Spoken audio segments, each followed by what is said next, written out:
Hey everybody, welcome to blindmotherhood.com. So tonight I'm going to show you how to diaper a baby as a blind or visually impaired parent.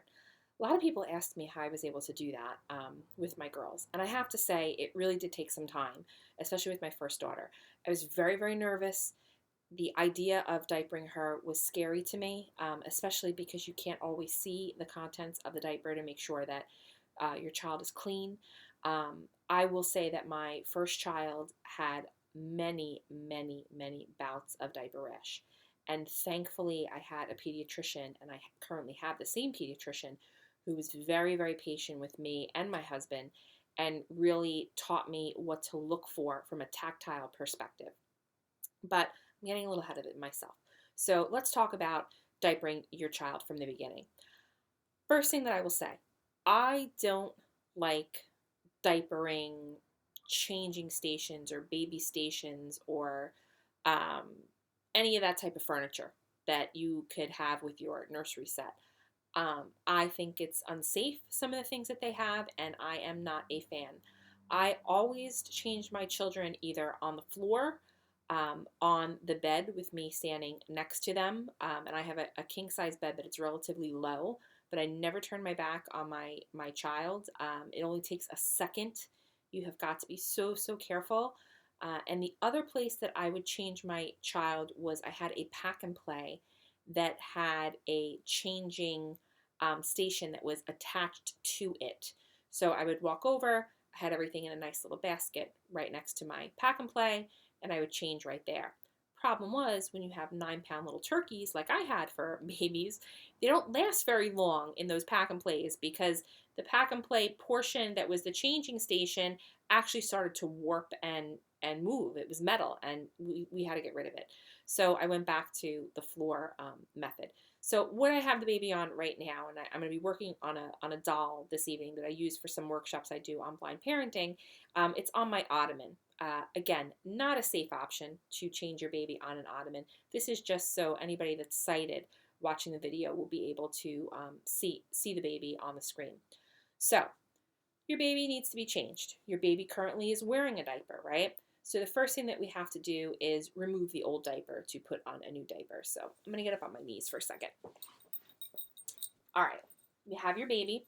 You always want to use your feet as your marker.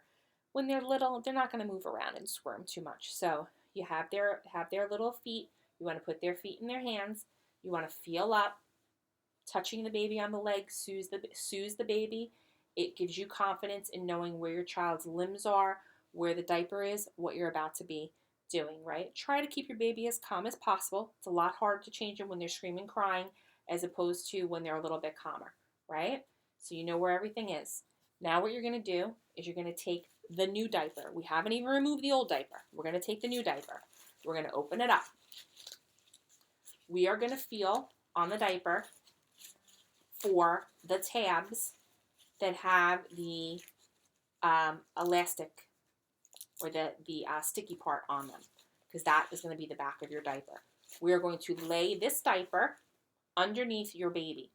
Pick up the feet in one hand, lay it flat, make sure it's out, unfolded neatly underneath your child. Now it's time to remove the dirty diaper. So again, feeling those feet, going up to those legs, finding the tabs.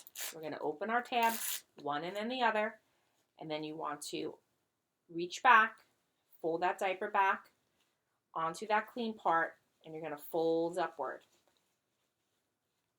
How do you know that you're getting everything with the baby? If they've pooped, if they've peed, right? For people that are blind or visually impaired, if you've had any type of adult daily living skills and you've had somebody teach you how to vacuum your home, a lot of things that the blind and visually impaired use are in a grid formation. And you can use that technique with cleaning your baby. So you're going to take a wipe in a grid formation. You're going to start right next to the belly button, and you're going to work down. It's pretty high up, but let me tell you something. When they poop, it can go over the belly button.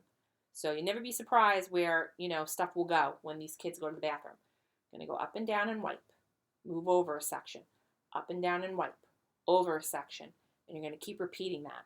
Now, I'm going to be honest. I had little girls. I don't really know how to deal with the boy parts, if you get what I'm saying.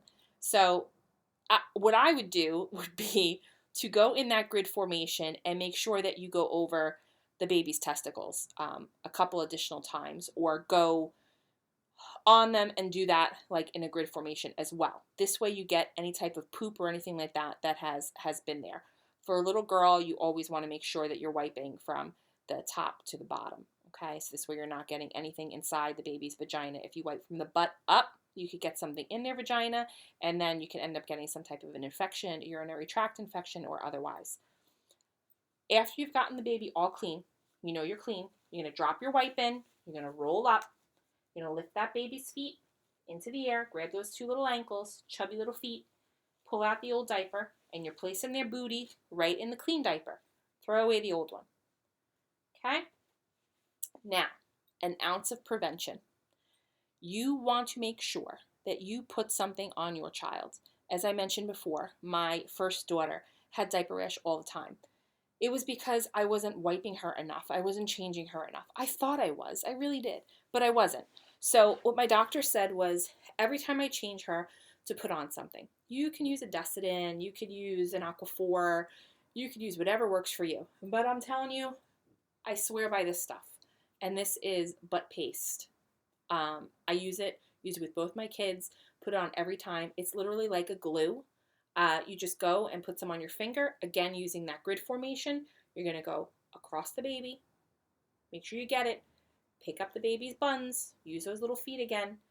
Do the butt. Make sure you get the butt. Because when they get diaper rash, most of the time they usually get it between the chubby little thighs and on their butt cheeks. And it really, really hurts them. My oldest daughter, Nuala, had one that was so bad that I had medicated cream that I had to use, and then I had to put the butt paste on top of it.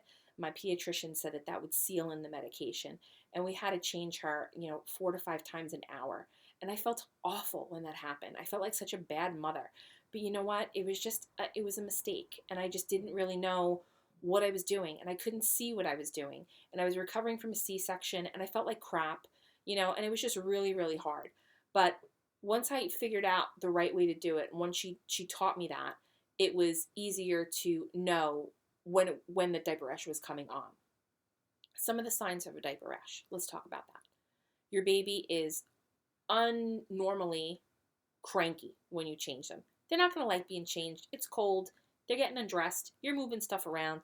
They don't like it. But if they're really going buck wild when you're changing them, then there's probably an issue, okay? The other thing, as you're wiping, and you want to make sure that you get everything on your kid, you want to feel if there are any type of little bumps, right? So think of it like if you were shaving and maybe your skin got irritated, whether you're shaving your leg or your face, and you kind of get those bumps, from the shaving, if you haven't used maybe a shaving cream, that's kind of what it feels like. And you'll feel them sporadically. They can also get kind of like an acne down there, which is like, similar to acne that you would get on your face. If that happens, call your pediatrician, bring the baby in, let them check, make sure that everything's okay. We had to take our daughter in a couple times. I remember 1 week in particular to get it checked. And with medication and more changes, it was great. People also ask me, does it matter what kind of diapers you use? I am not one of those organic people. You want to do organic? Go with it. That's how you feel. You want to go and be Honest Company or be, cloth diapers, and you want to wash stuff out at your house? More power to you. Wasn't my thing, right? Wasn't my thing. I used everything sensitive. I have very, very fair skin. My kids are very fair skinned. My husband's very fair skinned.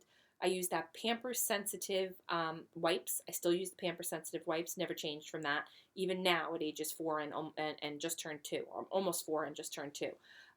As far as diapers, I use the Pampers Swaddlers. My kids came out of the hospital right in a size 1. I use those pretty much throughout my whole daughter's, my first child's infancy. When I got about maybe to like a year, I switched over to Love's. Had never had a problem with Love's diapers. Liked Love's quite a bit. So much so that when I had the second kid, I started out with the Pampers Swaddlers and then immediately switched to Love's. It was cheaper, and that was just what I had to do. So that's pretty much where I was at with the diapers. You will find your groove. You will learn the signs. and you'll be able to diaper your child no problem. You're their mother, you're going to know. So don't sweat the small stuff. Ask your doctor if you have any questions, or your midwife, even your gynecologist. A couple times my gynecologist, when I went for follow-up appointments after my C-section, was very helpful. His nursing staff was also very helpful. You never know where you're going to find support, but you need to ask for it. Okay, so that's pretty much how you diaper a baby with a visual impairment. If you have any other questions or would like to see me video something else that you're curious about, please email me at holly@blindmotherhood.com. Thanks so much.